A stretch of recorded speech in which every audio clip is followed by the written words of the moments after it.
24-6 strikeout to walk ratio. You can tell just by the eye test of watching you, you're so much more confident and poised this season.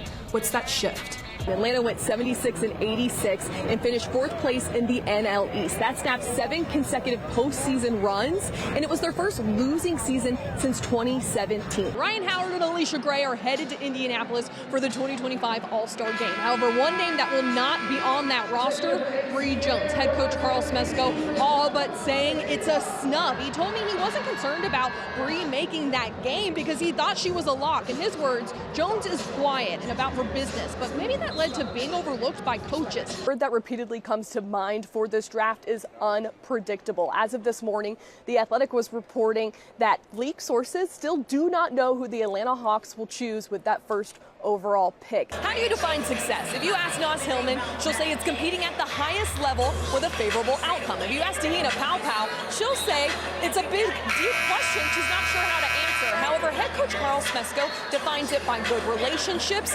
improvement, positive culture, and are you winning enough? Chris Sale scheduled to start on the mound for the Braves. This is his first opening day start since 2019. I talked to multiple players in Clubhouse who said watching Sale pitch just makes them love baseball more. If that's not a ringing endorsement, I don't know what is. Good news, no long-term damage, just minor issues. But what has changed is how certain holes present. There's a lot more space behind the greens at 10, 11, 12, and 13. And Amen Corner, a fan favorite, looks a little different if you know where to look. Dream Center Tina Charles is on the hunt to do something special.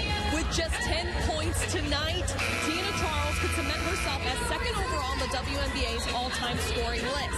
Passing Tina Thompson, the 8-time All-Star, told me pregame she doesn't think about these things all that much when getting into the game. However, she did mention that it's very surreal to be mentioned in the same sentence as Diana Taurasi, who does hold that top spot. The situation in New Orleans remains ever evolving and a very fluid situation. In the last hour, the Sugar Bowl released an official notice saying that the game between Georgia and Notre Dame would be played on Thursday at 4 p.m. after being postponed due to the early morning terrorist attack.